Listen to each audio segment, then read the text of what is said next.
One of the things that I've found is, obviously the cat that needs to lose weight is on a, therapeutic diet. You cut a hole in maybe a container, plastic container, like a big one where the food bowl can go in there, but you cut it to the point where the other cats in the household can enter it, but the overweight cat can't. So he can't go in and just start eating the non-weight management food. And I've seen that work so well. Hey everybody, welcome back to VetFolio Voice. Thank you for joining me. I'm so happy you're here. We've got a great episode, one I'm really excited about. It's been kind of a long time in the making, but we finally were able to make it happen. In this episode, I was joined by two very important names in the world of canine and feline nutrition, Kara Burns and Dr. Ellen Lowry. We chose for this episode to focus primarily on feline nutrition, which I think is really important. There are so many subtle, unique aspects not only of feline nutrition, but also cats' ability to express their natural feeding behaviors and kind of the influence that has on their quality of life overall. It seems like we've learned so much and there's still so much to uncover, so we get into a little bit of that here. You've probably, if you've listened to the podcast, heard me say before that I love cats, but I've never had one for various reasons. Now I do, and I'm completely obsessed with him. He's hilarious and infuriating and absolutely wonderful in every way. And the timing of this conversation was perfect because I had just brought my kitten home and was working on acclimating him to our routine. And I ran into some feeding challenges that I commonly hear pet owners describe, and it was really eye-opening. I realized that I had kind of the background, the knowledge to handle these challenges, but it really gave me a whole new appreciation for pet owners who may be approaching the same challenges, but without that same knowledge and background experience. So we get into that a good bit in this episode.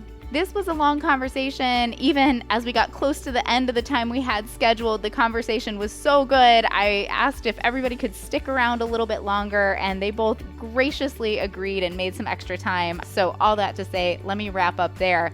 Introduce Kara and Ellen, and let's get into it.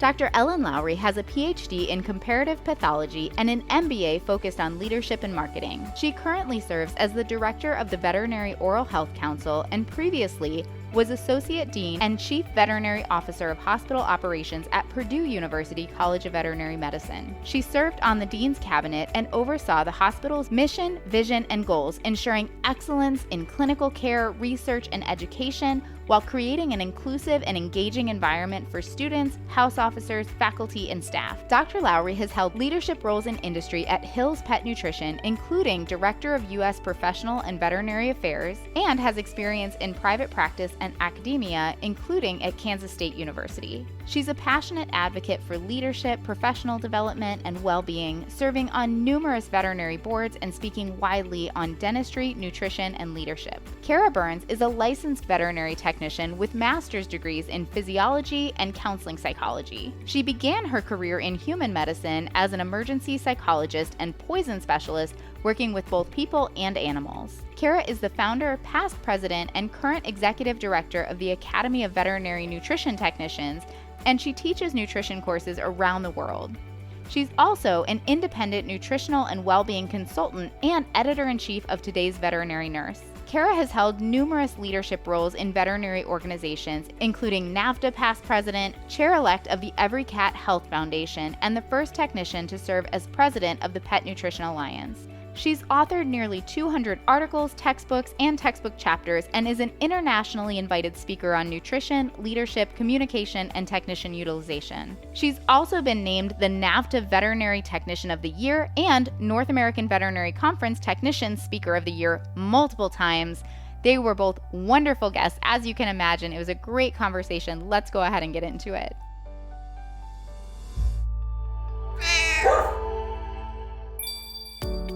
Nutrition is the cornerstone of our patients' health and happiness.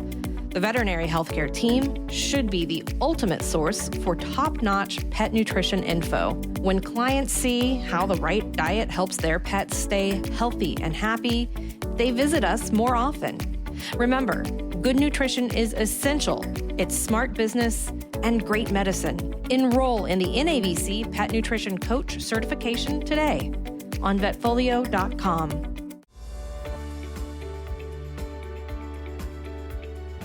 Well, I'm really excited for this episode. I'll tell you, it's been a nutritional kind of day for me today. I've been talking about nutrition for most of the day, which is great because I think it's such an interesting topic and can go so many different ways. And I'm joined by Dr. Ellen Lowry and by Kara Burns, two of just leading names when we're talking about nutrition who have so much insight and information to share. So thank you both for joining me. Well, thank you. I talk nutrition every day, all day long. So I completely understand what you're saying about, being into nutrition. And so thank you for having me. It's a pleasure and an honor to be here talking with you.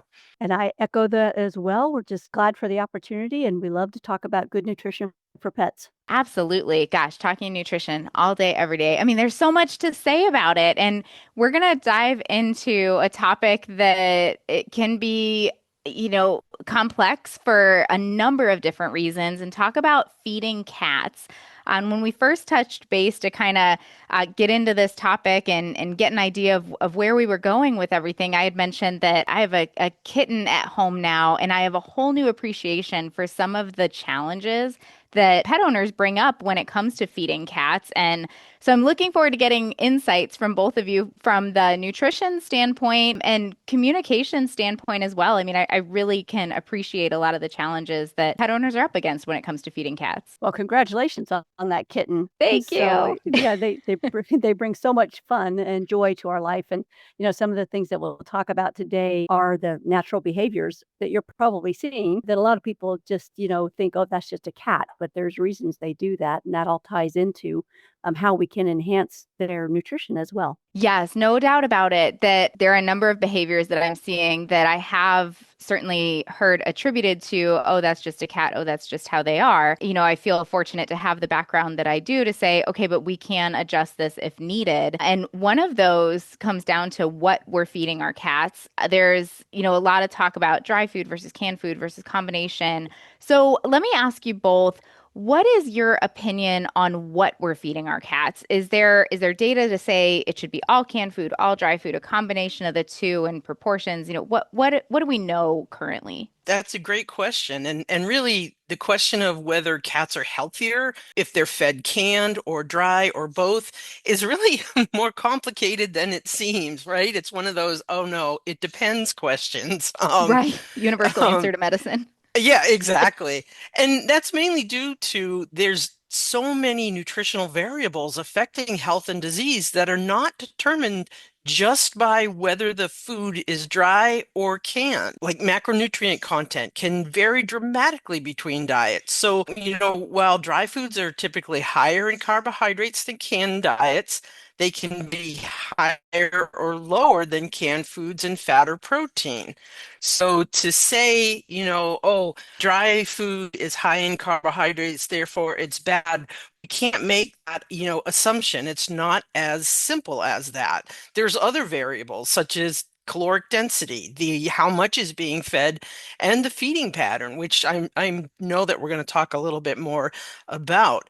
But those things can have as much or more impact on health than the form of the diet. Yeah, that makes a lot of sense to say it doesn't just come down to, canned versus dry, what's actually in that food when we're making these comparisons. And Ellen, I'm so sorry. I think I cut you off there for a minute. Let me stop my comments there and ask you the same question. That's great. I was just going to add too that one of the things that we want to think about with our clients is a little bit about their preference as well, what's easy for them, while also keeping in mind what's the best thing for their pet, because we know that our clients love their pets and they want to do the best thing they can for them.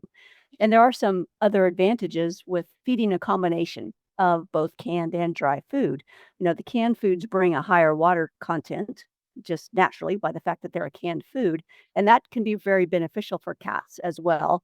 And then, like Kara talked about, we have to be thinking about other comorbidities or health conditions that a cat might have. And we know that if we expose a cat to canned food when they're kittens, and we're going to talk about that a little bit later, it helps when they might get to that point where they could really benefit from some of the advantages of a canned food. Dry foods, of course, they have a little bit longer of a shelf life. They're not as messy. They can be fed a little more freely than canned foods. And so when we talk about what's best for the cat, we want to think about what the client is willing and able to do as well with our best recommendation. Yeah, I think that's a really important point. And luckily, now I think we have a lot of options to feed cats in a way that's beneficial for them and accommodate clients' lifestyle challenges. But yeah, I think that's really important to keep in mind that our clients, they love their pets, they want what's best. They also have their own restrictions that look different from family to family and household to household. And so making sure that we're balancing our recommendations for, what's best for the cat and what is also feasible for the client. If a client asks me whether they should feed canned or dry, rather than giving, a simple, maybe incorrect answer, I like to be prepared to talk about the evidence and the nuances of the dry versus canned, discussion. But I like to do that in context with that specific pet. So, and that's the essence, right, of evidence-based practice. So we do have evidence and we can talk to our owners about that. But again, when it comes down to, as Dr. Lowry said, is the owner. And then we need to remember, what are we recommending for that specific individual cat or kitten? And so let's dive into that a little bit more. When we're talking about, that's a little bit on what to feed cats, but as we're talking about balancing this for the client, what about how to feed cats? Free feeding versus meal feeding. I know there's timed feeders, there's food puzzles, there's all kinds of different things that we can do to feed our cats. So how do you approach that conversation? Again, I love I love all of this. So, Yes, me too. it's again, I like to educate not only my colleagues but the client as well. And cats in the wild and cats that we have in our households are known to eat 10 to 20 small meals throughout the day and night. And that behavior is reflective of their evolutionary relationship of cats and their prey. So we also know that they're known to hunt alone. And these little tidbits are going to, we're going to come back to these as throughout our discussion today. And so recommendations of meal feeding, especially if we're, advising once per day, that is in direct contrast of cats' natural feeding behavior. And free feeding has contributed to the obesity epidemic. We know that, 62% of cats in North America are overweight or obese. If we're free feeding, then cats are just absolutely able to go back and back and back to that bowl and eat. And then boredom actually, eating becomes an activity. So I actually don't like either. So how's that for throwing a wrench into No, everything? I get it. I'm with you. And but again, like I don't thinking of my own personal experience, I see where the simplification comes from of like free feed versus meal feed. And I think Yeah. that's where we were for a long time. And Yes. to your point, mirroring their natural feeding behaviors isn't, I mean, especially like if you've had dogs, like it's not always intuitive to say, how can we mirror their natural feeding behaviors and accommodate that? And now I think we have a lot of options to do that. But I'm with you. I also don't really advocate for either if there's an option.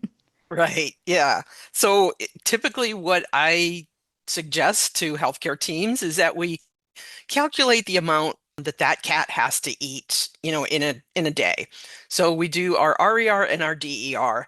And then what I like to recommend is we split that up into multiple dishes, or if someone is at home, they can give, X amount periodically throughout the day. But I also like to encourage hunting. So I have them, put some in different dishes and hide those throughout the house. I know, some people are like, what? Well, we don't have the time to do that, but it really doesn't take all that much more time, to do something like that and get into a routine. Cats love routine, as most people do. So that's typically what I am recommending. But again, I also understand it comes down to the owner, and most owners like simplicity, right? They can just fill the bowl when it's empty, we'll fill it again. But I'm going to encourage veterinary healthcare teams, especially the technicians, to be talking about some of the risks associated with that. The biggest one, no pun intended, is obesity. Yeah, yeah. And like you said, there's a huge percentage of these cats who are obese. And I love what you said about the just eating becoming almost an enrichment behavior to them out of boredom. I know, especially if these cats are indoors and they're, which many of them are, and they're not being offered enrichment, or maybe they are, but I think about like when I put my dogs in the backyard and then they just like they play for a minute and then they just stare at me through the window and they're like, and I mean, I think we're the same as humans. Like, okay, you could, go for a walk, or you could just like hang out here. And they don't always, they may not just go and like play with a toy and create their own enrichment. So certainly, like just having food available, I can appreciate how that would become the enrichment for them. Yeah. I've seen it happen. It's been, studied, it's been confirmed and so that's why I like to move away from free feeding, whether it's the gravity feeders, or just like I said earlier, filling that bowl whenever it's empty. There are other ways to do it in addition to what I said, right? You mentioned feeding puzzles, which we'll talk about, but feeding puzzles, timed feeders, etc. So there are other ways to provide food to our cats that isn't once a day or free feeding. Absolutely. Absolutely. And that was fantastic information there. Dr. Lowry, anything you want to add to that? Oh, I love the conversation. I agree with everything that you both have said. And I'll just kind of bring it back a little bit to, again, thinking about the client. Cats aren't as passive as I think a lot of people have thought. So many people say, well, we get a cat because, they're so low maintenance. And they certainly can be, but they also will challenge us, to interact with them and the way that we work with them and we work with our clients on how to again provide the best nutrition intake that delivers against their needs. So for example, if a client says, well, I just want to put a cup of food a day or whatever that amount is, a simple suggestion such as could you divide that into 3 different meals or 3 or 4 different meals. I loved what Kara shared about, how many times a day a cat actually eats. And they will tell you when they're ready for a little bit more food, recognizing that not all clients are home all day with their cats. We've got the opportunity of working from home. So our cat will tell us, hey, guess what? I have no kibbles in my dish and could you please give me a few more? And so it's interesting to think about that behavior and watch how cats can actually tell us what they're looking for, again, for their natural behaviors and their enrichment. And we can work with our clients to understand that and to help them find a way to do that. Sure. Can we dive a little bit deeper into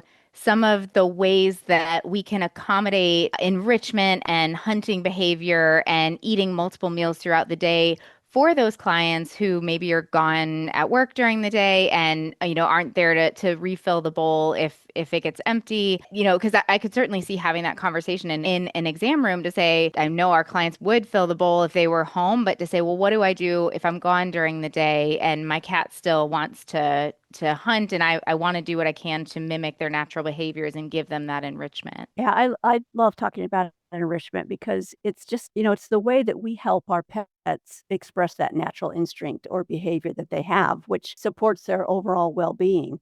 And so it's an important part of what we can do.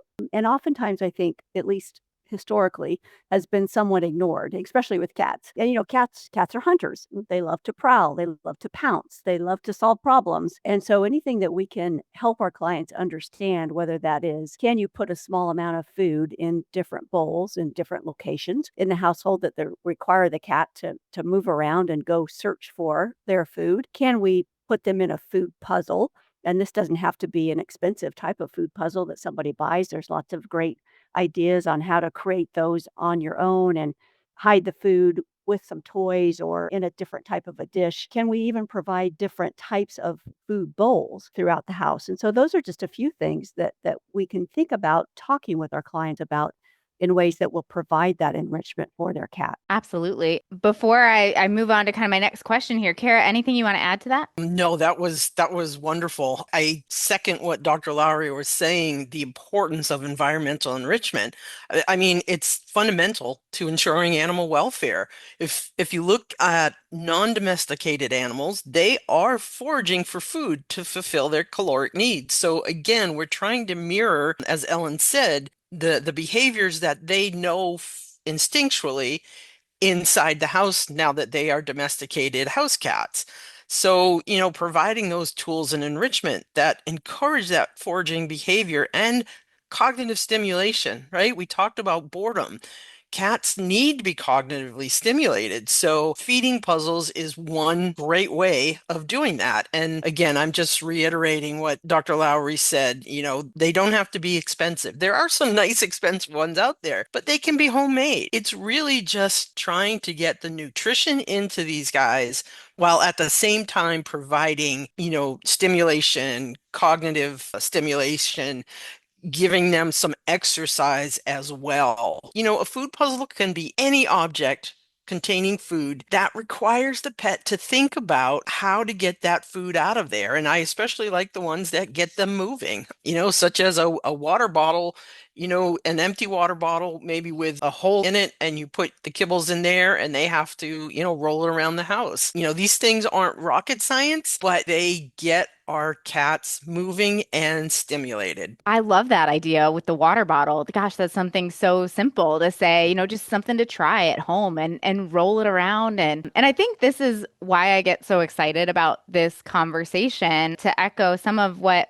each of you has said about people saying, oh, I want to get a cat because they're low maintenance. And then the enrichment part of it being how we really take care of our pets. I think we've learned so much about animal behavior and longevity to say that, like you said, cats can be low maintenance in certain respects, but they really are these fascinating, complex animals with really interesting instincts. And when we contribute to their ability to express those instincts, those natural behaviors, I see quality of life enhanced in so many ways for these pets. And I think it's a really fun conversation to have with pet owners, because that's ultimately what all of us are after. Absolutely. And thank you for saying that, because nutrition is fun to talk about. Yes. So let's get the whole team involved in having fun. So yeah, so thank you.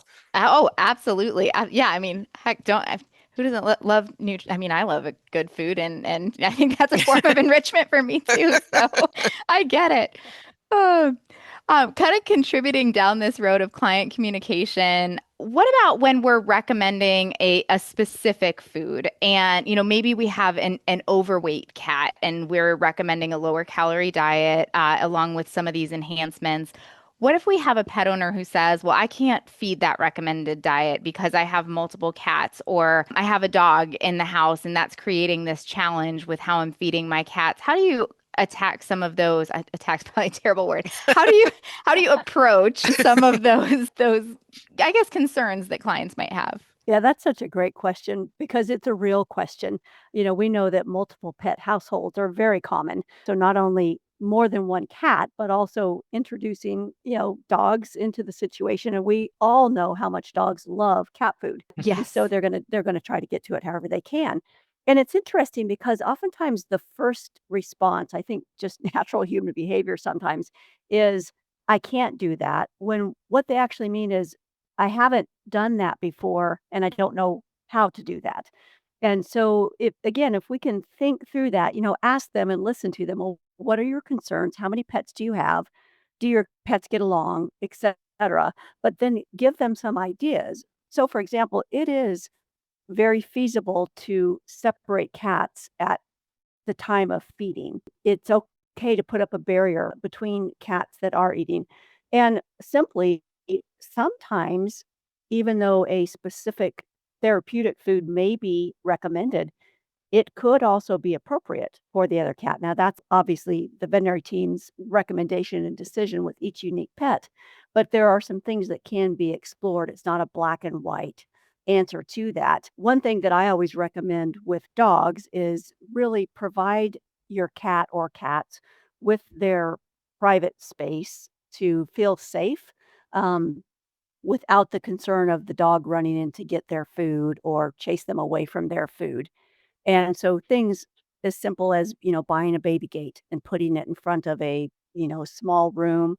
Some people, have the advantage that they have a separate room that they can have for their cats. Doesn't mean the cats stay in there all the time, but that's where the cats go to eat and to rest and those types of things. So there are some very practical ways that we can support that need that helps our clients recognize that, oh, I could do this. And sometimes it's a, well, let's start with one small thing and see how that works. And it may not be a, I'm going to recommend this and you're going to do it. It might be an iteration of things that work for them. Absolutely. And I love that dynamic in the conversation to say, yes, I would agree, it's human nature to say, nope, can't do that. And really, we have so many tools now that I don't know that we had, even just not very long ago to make this easier. One from, like you said, exploring the diet to see, can we feed it to multiple pets or are there simple solutions? Somebody might have not thought of a baby gate and it seems simple, but we do this day in and day out. So it's top of mind for us. It might not be for them. And I want to say it wasn't that long ago for me, within the last several years that I really started to learn about timed feeders, microchip feeders, and some of these other unique tools that we have available to help people get around some of the challenges they may have over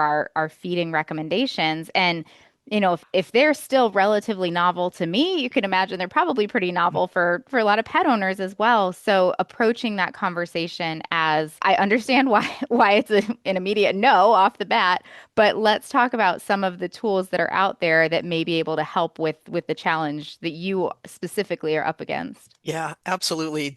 It's wonderful to see, all the technology, all the new ideas that have come to fruition to help with this particular problem because it's been a problem. It's a question that's been asked. I've been in this for a very long time, 30 something years.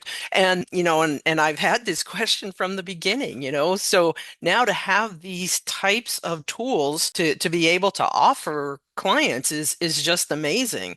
And we come at it, we're one of those, we're the client as well. And Sure. our cats are, we have a baby gate because of we Mhm. have two dogs that think that they're Hoover vacuums and want to, eat everything, the bird food, the cat food. So yeah, so we live it too. And I know many veterinary healthcare team members live it. So, it's okay and it's encouraged to be real with the client and tell them, hey, I completely understand. This is what I do, or this is, another idea. You mentioned weight management. One of the things that I've found is, obviously the cat that needs to lose weight is on a, therapeutic diet. And so you cut a hole in maybe a container, like a a plastic container, like a big one where the food bowl can go in there. But you cut it to the point where the other cats in the household can enter it, but the overweight cat can't. So he Oh, can't like a go creep in. feeder, but for cats. Yeah, so he can't go in and just start, eating the non-weight management food. And I've seen that work so well. Now, not in every household, but in a number of households. So, that's just one, suggestion. There are so many more out there. So, encourage your cat owners to ask you as the veterinary healthcare team member to, what can I do? What ideas do you have? Yeah, and gosh, that it's so funny. Like it's often the simplest solutions that make the Yeah. most sense. Like that's really clever. I mean, it's almost like talking about the older arthritic cat that is urinating inappropriately, and it's like we'll cut Yes. a hole in a thing Mhm. so he doesn't have to step over to get into the litter box. It's Yep. oftentimes the simplest solution. I think that's a great recommendation to be real with clients because that's when we can talk about our own struggles and how we've overcome them and come up with these often very feasible solutions to the problem. Yeah. Yep. Absolutely. I love that. I'm picturing like I feel like that would then maybe the overweight cat would also be extra motivated to lose the weight so he can get into the box. He's outside, sulking, but Yeah. You can also use it as a weight measurement tool. Okay, when he can fit through the hole, he's making And That's we've right. accomplished our goal, then we're there. Oh, that's great. I love it. Well, one of the other really challenging times when we're talking about feeding cats that comes with its own set of considerations is feeding kittens. And it's an especially important time when we are kind of figuring out what we're going to do for feeding our cat or cat. So I'd love to hear from both of you on considerations around feeding kittens. Well, we have to remember that cats are very sensitive to food, right? They're sensitive to the form, the odor, the taste. And there are scientists that research, what form do cats prefer? And right down to, different kibble shapes. And so, the flavor and texture preferences of specific cats are oftentimes influenced by early experience that can affect those preferences throughout life. And, when I first started out, I hadn't thought about that. But we know that cats are familiar with a specific texture or type of food. So if they're used to getting canned food or dry food, they may refuse foods with different textures. And so, we then need to think about the food type fed by the owner. And what I like to say is during the kitten's first 6 months, or maybe 2 to 6 months, that's when the food type fed influences the pattern of food preferences throughout life. So those kittens that are exposed to a very limited number of foods, they might develop a food fixation. And they refuse then to eat anything but a single food or a single kibble shape. And so that food fixation could be, a problem if dietary modifications are needed later in life. And so if we think about how long cats are living, which is a testament to everyone in the profession, maybe a 13-year-old cat will develop kidney food. And if that cat has only been on one single type of food, but they need to go on a different kibble shape, or maybe they need to then go to canned or vice versa, we're going to have a hard time getting them on that therapeutic nutrition that will help them live a longer life with better quality of life. Does that make sense? Yeah, it really does. And kind of going back to my kitten that I mentioned here at the beginning of our talk, it's certainly down to dry food and canned food. I saw him kind of initially, he'd eat some canned food and then he was kind of like, no, I really want the kibble. And that's where I was really thankful to have the background that I did to say, no, we're going to keep working on this. And now he's great with the canned food. But it gave me a really big appreciation for cat owners who say, my cat won't eat canned food. Or I can't change the diet or whatever it is. It was like I was watching him imprint on a certain type of food in real time. And had I not known or no one had ever told me that was the case, I wouldn't have known to stick with the canned food and, change things up and take the approach that I did. So like I said, I was watching it in real time of people going, my cat won't eat canned food or something like that. And I think it's a really important conversation that we're having with clients, especially if they haven't had cats before. Yeah, that's just so true, and I love what you both said. It's introducing that variety, and we've talked about the evolution of feeding cats and how much things have improved, and there are so many different types and textures and shapes, and so take advantage of that when the cat is young, and introduce that variety, and I think that will be very helpful for their longevity. Yes, I've been known to explain it to clients to say, if your cat eats brown circles, then food is brown circles. And if you introduce red stars, food does not look like red stars. That's right. That's exactly right.